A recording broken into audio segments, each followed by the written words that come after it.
Batgirl number 22, written by Gail Simone, art by Fernando Pasarin. So last issue, it was a whole wrap up of a ventriloquist arc, but the big thing was at the very end, Batgirl forgot that she had a date with whatever the hell his name is, Ricky, and this issue just picks up immediately afterwards. So she's freaking out. Ricky's standing in the doorway, and she's covered in like a whole bunch of food and stuff like that, and dressed horribly.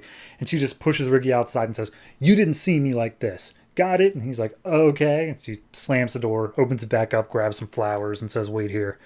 So her and Alicia make their way back into Batgirl's bedroom, Barbara's, I should say, when she's in her civilians, and try to find a good outfit and whatnot. And she's just kind of freaking out, just like, "Oh God, I can't believe this. I can't believe I did all that." And she keeps on asking for fashion advice. And when Alicia finally picks a outfit, she's like, "Hey, you got to trust me." Even though the last guy I dated was, and then she catches herself and just like, "Oh right, yeah, that was your murderer brother. My bad." And she's like, "No, don't even worry about it. Just help me get this dress on." So she puts on this skirt and boots and whatnot, and she's like, "Hey, Ricky, totally didn't forget about our date." And he's like, "Okay, got it." So they go walking through the town, and she asks, like, "All right, so where are we going?" And Ricky says, "Oh, the opera." And she's like, the opera doesn't seem like something you're into." And he's like, "Oh no, I don't care at all. It's just a little community college thing being put on, but it seems like something an uptown girl like you would like. I also have a French restaurant pricked out." And she's just like, "Okay, well, how about you tell me the things that you want to do?" And she's like, "Oh, paintball, and I used to dance a lot, but ever since my leg got messed up all those issues ago, I don't think I'll ever really dance again." And Barbara's like, "Ricky, you're gonna dance again. Trust me, as someone who used to be paralyzed, you're gonna dance again." And then all of a sudden, they're jumped by apparently people who are in a gang that is rivalry with the gang that Ricky's brother is in. And they have spotted Ricky, and they're like, "All right, hey, your brother's moving in on our territory. He's doing some stuff we're not cool with. We're going to teach him a lesson through you." And they say like, "Oh, but you've already got damage. You're already messed up. Maybe we mess up this pretty girl of yours." And so they're threatening to like cut out her eye or something like that. Ricky totally is not okay with it. He's like freaking out, telling them like, "You stay away from her. I'll kill you, blah, blah, blah." And as the lead guy who has Barbara goes to make a move, Ricky headbutts one of the guys, and it's just an all-out brawl. They all start fighting. Obviously, Barbara's able to hold her own, which Ricky takes notice of. And throughout the fight, we see one of them draw a gun, which Barbara's like, "Oh, I hate guns."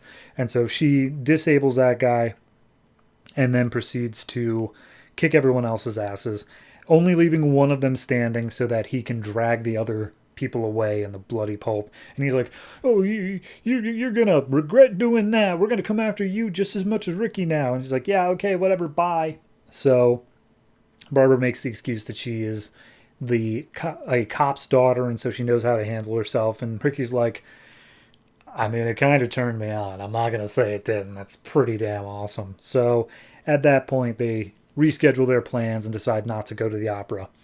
And the next few pages is just them showing what their new plans are, where they go to Ricky's mom's house, where Ricky's brother Rolo is.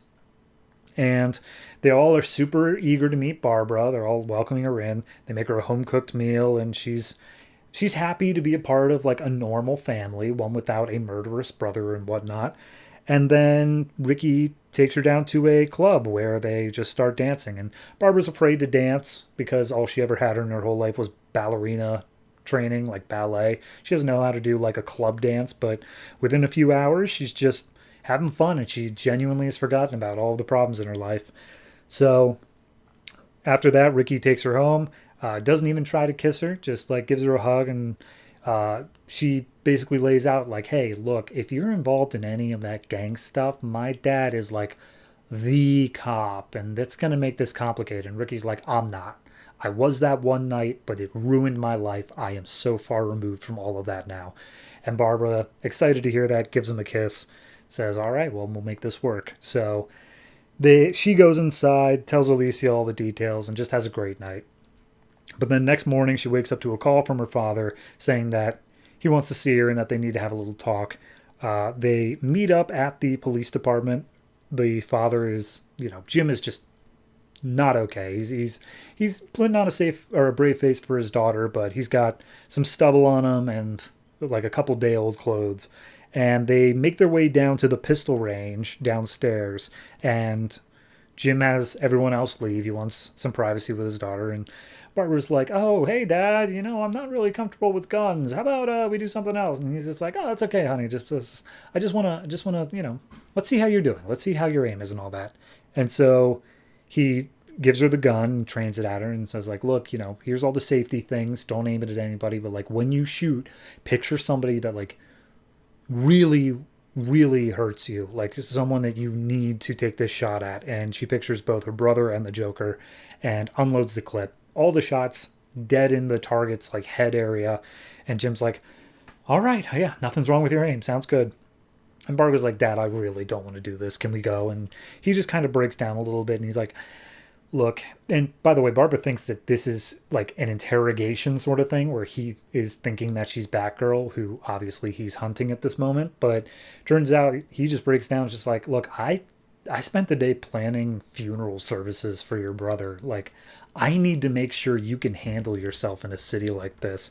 And Barbara, gives him a hug and says like, "Oh, I promise, Dad, I'm okay. I swear you'll never lose me."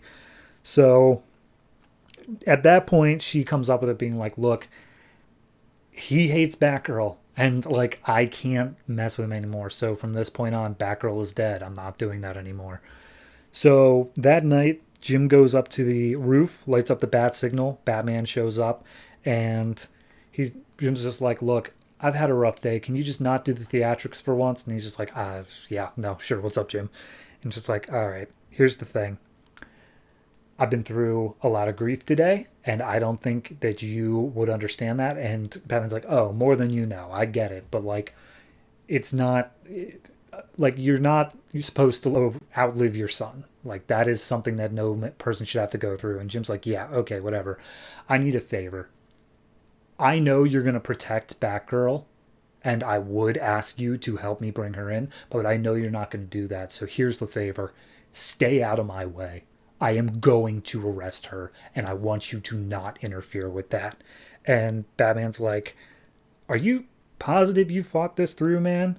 And he's just like, "This is like, if this is even the last thing you do for me, just do it. All right. Oh, and one more thing."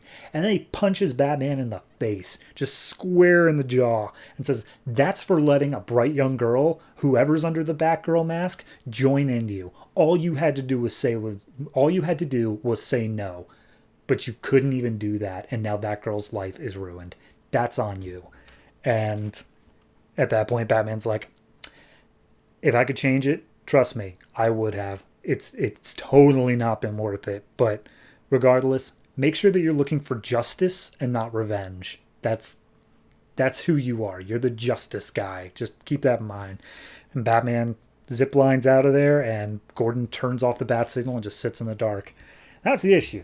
I like that. That last segment there, like the date stuff, it was a good little break. I think that the ventriloquist stuff was kind of the whole time through. So it's good to have just like that nice little segment of Barbara just having a good time, just being able to say, "Yeah, no, here's what I can do without being Batgirl." But the Jim stuff at the back end, gold. Love it. I love that idea. The fact that he's just like, "No, Batman, I'm coming after one of you guys. And even if you aren't the one to directly blame, you're still to blame." And I'm so down with that. So I'm going to give this one, honestly, overall, I got to say it's worth like a solid 8.